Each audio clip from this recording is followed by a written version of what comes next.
दोस्तों, आज मैं आपको एक ऐसी कहानी सुनाने जा रहा हूं जो आपके दिल को इतना गहरा छू लेगी कि आंसू बिना रुके बहते रहेंगे। सीने में एक अनजाना दर्द उठेगा और रात भर नींद उड़ जाएगी, क्योंकि ये कहानी सिर्फ एक तलाकशुदा अफसर और उसकी पूर्व पत्नी की नहीं है, बल्कि हर उस इंसान की है जो कभी प्यार में अहंकार के आगे झुक गया और बाद में पछतावे की आग में जलता रहा। कल्पना कीजिए, बिहार के औरंगाबाद जिले से लगभग 50 किलोमीटर दूर बसा एक छोटा सा गांव शांतिनगर, जहां सुबह मुर्गे की बांग से दिन की शुरुआत होती है। शाम को खेतों से लौटते किसानों के थके कदमों की आवाज गूंजती है और रातें चांदनी में डूबकर सो जाती है। लेकिन वहां एक पुरानी झोपड़ी में एक औरत अकेली बैठी रहती है।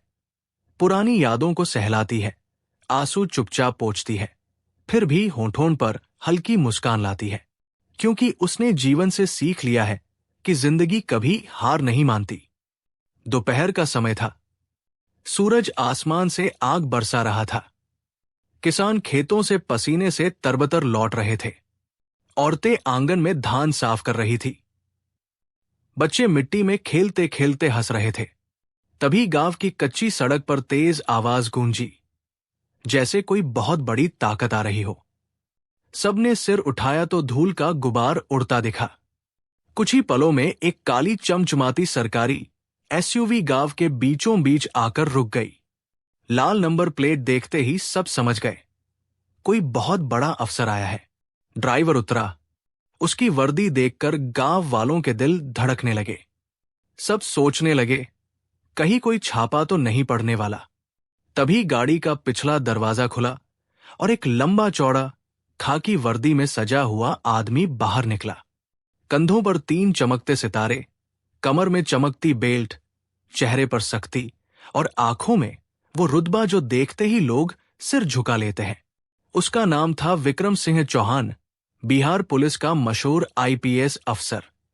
अपराधियों के लिए खौफ और आम आदमी के लिए उम्मीद की किरण। गांव वालों ने पहली बार इतने करीब से किसी आईपीएस को देखा था। कोई कुछ बोल नहीं पा रहा था, बस चुपचाप देख रहे थे। विक्रम ने चारों तरफ नजर घुमाई। उसकी आंखें ठहर गई एक पुरानी झोपड़ी पर। छत आधी टूटी हुई, दीवारों में दरारें, दरवाजे पर फटा पर्दा लटक रहा था। उसने ड्राइवर से कहा, यहां रुको, और खुद पैदल ही झोपड़ी की तरफ बढ़ गया। गांव वाले हैरान थे, इतना बड़ा अफसर इस गरीब झोपड़ी में क्यों जा रहा है? उस झोपड़ी में रहती थी स्नेहा, विक्रम की पूर्व पत्नी।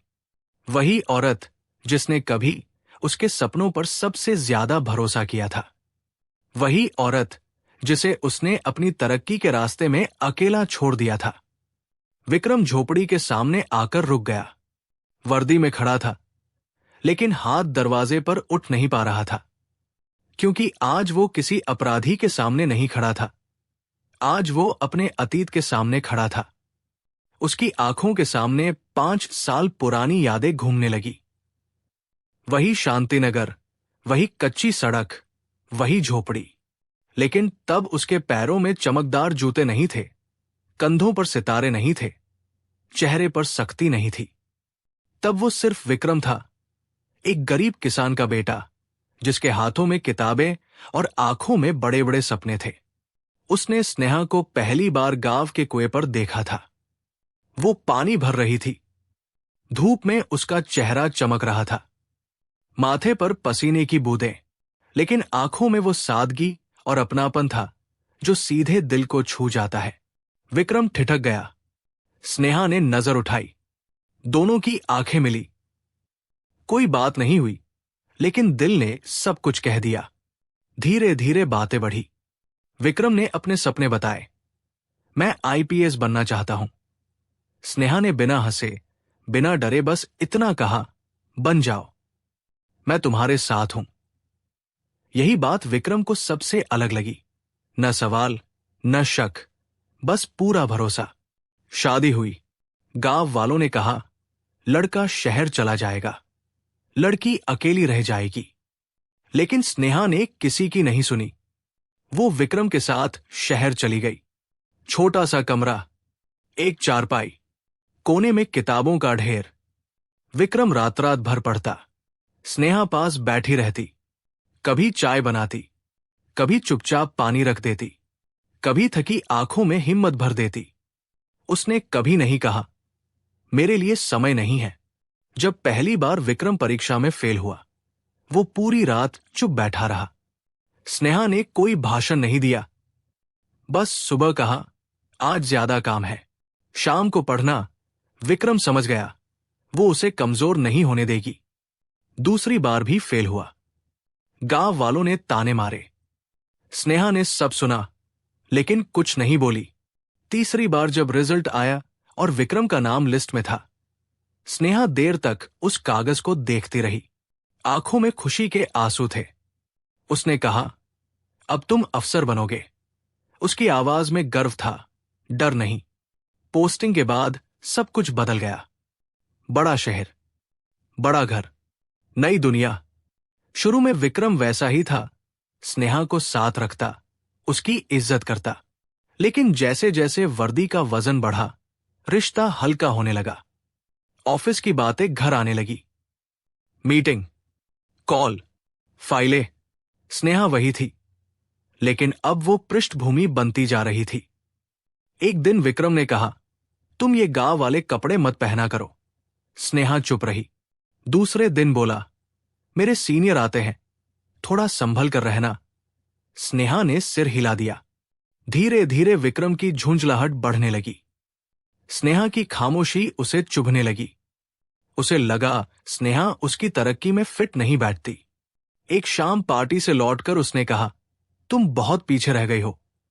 स्नेहा ने धीरे से पूछा, तो क्या मैं तुम्हें शर्मिंदा कर दूं? विक्रम ने बिना सोचे कहा। वो एक शब्द स्नेहा के दिल को चीर गया। उस रात उसने खाना नहीं खाया। विक्रम ने नोटिस तक नहीं किया। झगड़े आम हो गए। विक्रम को लगा स्नेहा उसे रोक रही है। स्नेहा को लगा वो खुद को खो रही है। एक दिन विक्रम ने कहा, मैं इस रिश्ते को ढो नहीं सकता। स्नेहा देर तक चुप रही, फिर बोली, तो छोड़ दो। तलाक हुआ, बिना रोए, बिना समझौते, बस कागजों पर दस्तखत और सब खत्म।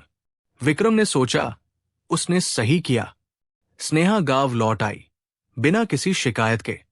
और आज विक्रम फिर उसी झोपड़ी के सामने खड़ा था, पूरी रुतबे के साथ। लेकिन अंदर कहीं कुछ कांप रहा था। उसने दरवाजे पर दस्तक दी।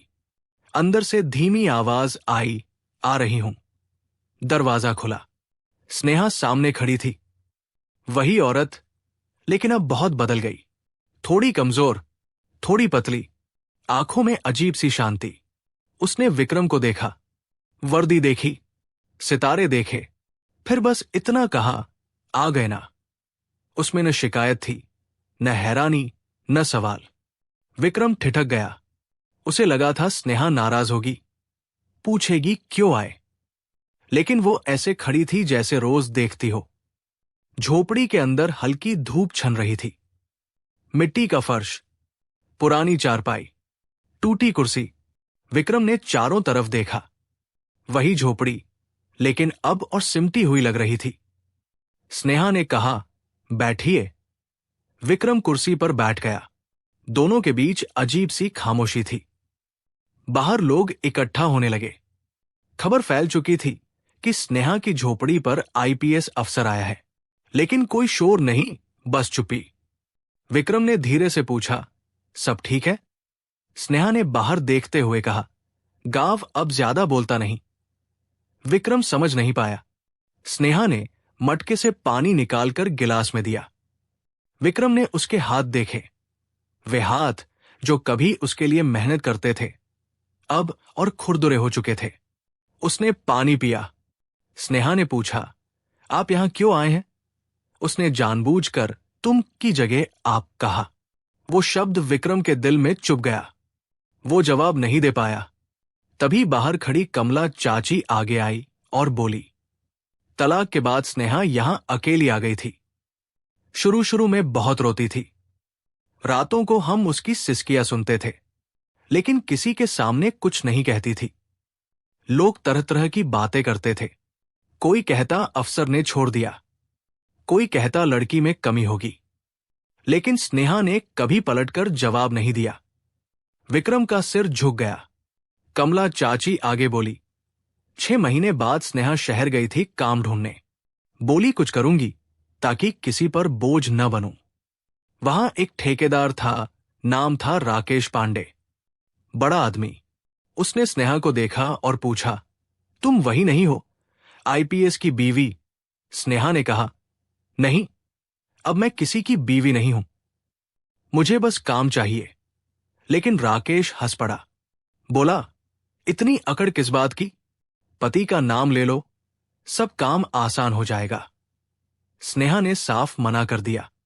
बोली, उसका नाम मत लो। तभी उस आदमी का रंग बदल गया। उसने कहा, अब तू किसी की नहीं है, समझी? गांव में सन्नाटा छा गया। हर कोई सांस रोके सुन रहा था।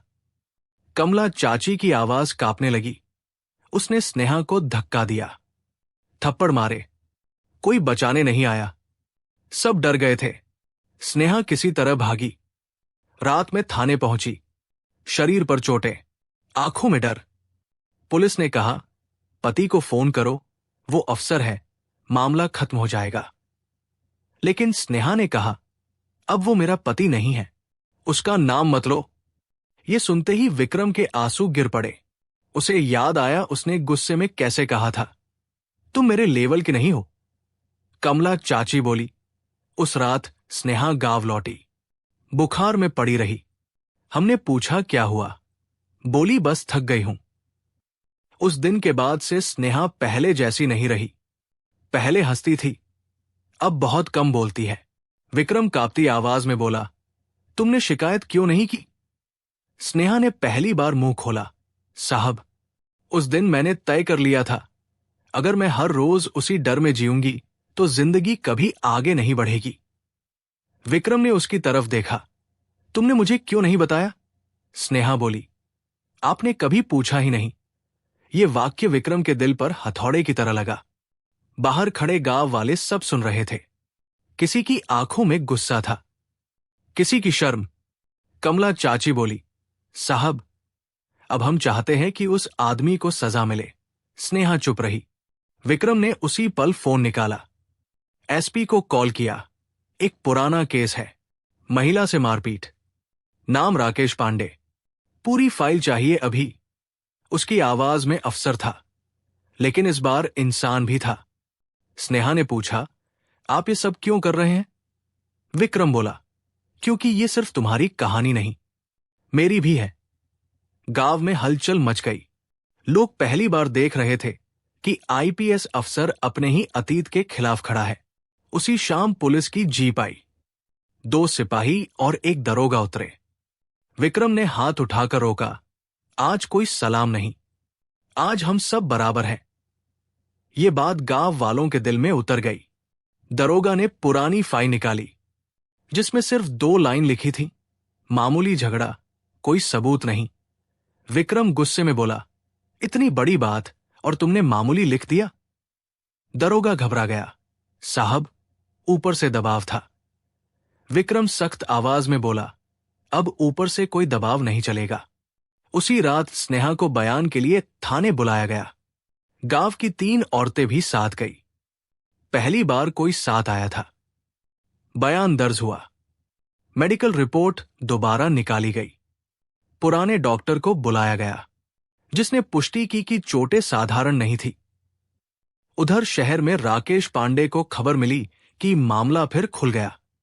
उसने वकील, नेता, पुलिस अफसरों को फोन घुमाने शुरू कर दिए, कुछ करो, केस खत्म करवाओ। लेकिन इस बार फोन बेकार जा रहे थे, क्योंकि ऊपर से सख्त आदेश था, कोई दबाव नहीं चलेगा। मीडिया को खबर लगी तो हंगामा मच गया। चैनल बोले, आईपीएस अफसर अपनी पूर्व पत्नी के लिए लड़ रहा है। कैमरे गांव तक पहुंच गए।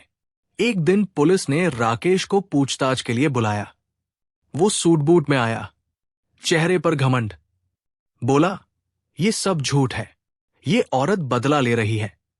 तभी स्नेहा सामने आई। पहली बार दोनों आमने सामने थे।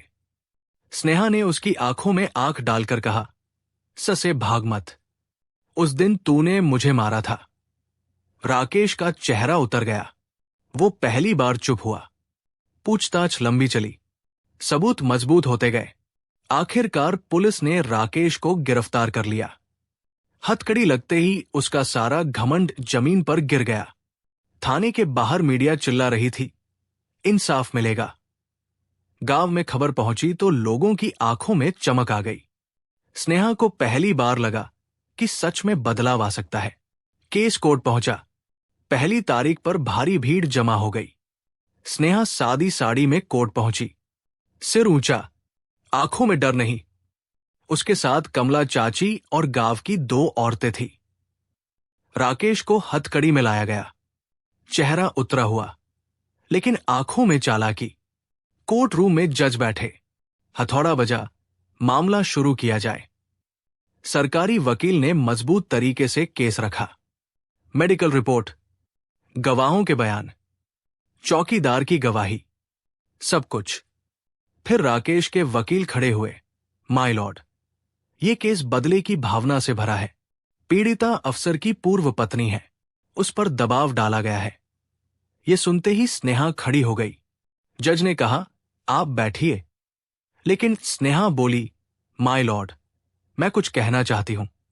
जज ने इजाजत दी। स्नेहा ने कांपती नहीं, मजबूत आवाज में कहा, मेरे पति अफसर हैं, लेकिन इस केस में वो मेरे पति नहीं, कानून है, और मैंने कभी उनसे मदद नहीं मांगी। पूरा कोर्ट सन्न रह गया। सुनवाई कई तारीखों तक चली। हर बार स्नेहा बिना डरे कोर्ट आती रही। गांव की औरतें बारी बारी उसके साथ जाती। आखिरकार फैसले का दिन आया। कोर्ट खचाखच भरा था। जज ने फैसला सुनाया। आरोपी राकेश पांडे दोषी पाया जाता है। सजा 7 साल की सश्रम कारावास। पूरा कोर्ट गूंज उठा। किसी की आंखों में आंसू, किसी के चेहरे पर मुस्कान। स्नेहा कोर्ट से बाहर निकली। कैमरे सामने थे, लेकिन उसने बस इतना कहा, आज सच जीता है। उसके शब्दों में घमंड नहीं, सुकून था। फैसले के बाद शांतिनगर गांव की हवा बदल गई थी। वही रास्ते, वही खेत, वही झोपड़ियां, लेकिन लोगों की सोच कुछ और हो गई थी। पहले जहां औरतें चुप रह जाती थी, अब वहां आवाज उठने लगी थी। स्नेहा अब सिर्फ एक टूटी हुई औरत नहीं रही, वो पूरे गांव की हिम्मत बन चुकी थी। लड़कियां उससे आकर पूछती, दीदी हम पढ़ने जाए क्या? स्नेहा मुस्कुराकर कहती, जरूर जाओ, डर मत रखना। कमला चाची गर्व से कहती, हमारी स्नेहा ने गांव का नाम रोशन कर दिया। लेकिन स्नेहा हर बार कहती, चाची मैंने कुछ खास नहीं किया, बस चुप रहना छोड़ दिया। उधर विक्रम शहर लौट गया। जिंदगी फिर उसी रफ्तार पर आ गई। मीटिंग, फाइलें, सलाम। लेकिन अब उसके अंदर कुछ बदल चुका था। वो हर दिन शीशे में खुद को देखता और सोचता, मैंने सही समय पर सही किया या बहुत देर कर दी। उसे एहसास हो चुका था कि कुछ गलतियां इतनी बड़ी होती हैं कि उन्हें सुधारने में पूरी जिंदगी लग जाती है। एक दिन उसने हिम्मत करके स्नेहा को फोन किया, सब ठीक है? स्नेहा ने जवाब दिया, हां, अब सब अपने हिसाब से है। विक्रम कुछ पल चुप रहा, फिर बोला, मुझे माफ कर दोगी? स्नेहा ने शांत आवाज में कहा, मैंने माफ तो बहुत पहले कर दिया था, लेकिन खुद को फिर खोने नहीं दूंगी। ये सुनकर विक्रम की आंखें भर आई। उसे समझ आ गया कि माफी मिल जाना और रिश्ता वापस मिल जाना दोनों अलग बातें हैं। कुछ रिश्ते टूटकर भी पूरे हो जाते हैं, बस शक्ल बदल लेते हैं। विक्रम ने कहा, अगर कभी जरूरत पड़े। स्नेहा मुस्कुराई, अब जरूरत खुद से होती है। दोनों कुछ पल चुप रहे। फिर विक्रम ने कहा, तुम बहुत मजबूत हो। स्नेहा बोली, मजबूरी ने मजबूत बना दिया। फोन कट गया, लेकिन दोनों के दिल हल्के हो गए। स्नेहा ने झोपड़ी में बच्चों के लिए छोटा सा पढ़ाई केंद्र खोल लिया। अब वहां किताबें, कॉपियां, हंसी की आवाजें गूंजने लगी। लोग अब कहते थे, ये वही झोपड़ी है जहां एक अफसर हार गया था और एक औरत जीत गई थी। उधर विक्रम को राज्य स्तर पर सम्मान मिला। मंच पर तालियां बज रही थी, लेकिन उसने अपने भाषण में कहा, आज अगर मैं यहां हूं तो उसके पीछे एक औरत की हिम्मत है, जिसने मुझे सिखाया कि अफसर बनने से पहले इंसान बनना जरूरी है। किसी ने नाम नहीं पूछा, लेकिन विक्रम जानता था वो किसकी बात कर रहा है। दोस्तों, असली ताकत किसी पद में नहीं होती। असली ताकत चरित्र में होती है। और सबसे बड़ी जीत किसी को हराने में नहीं, खुद को पहचानने में होती है। तो अब आप सोचिए, अगर आप विक्रम सिंह चौहान की जगह होते तो क्या समय रहते अहंकार छोड़ पाते और अपने रिश्ते को संभाल लेते? और अगर आप स्नेहा की जगह होते तो क्या माफी के बदले अपना आत्मसम्मान चुनते और नई जिंदगी शुरू कर देते? अपना जवाब कमेंट में जरूर लिखिए, क्योंकि आपकी राय हमें नई कहानियां लाने की हिम्मत देती है। अगर ये कहानी आपके दिल को छू गई तो लाइक कर दीजिए, शेयर कर दीजिए और चैनल को सब्सक्राइब कर लीजिए, ताकि ऐसी और दिल छू लेने वाली कहानियां आप तक पहुंचती रहें। मिलते हैं अगली कहानी में। तब तक के लिए धन्यवाद। जय हिंद, जय भारत।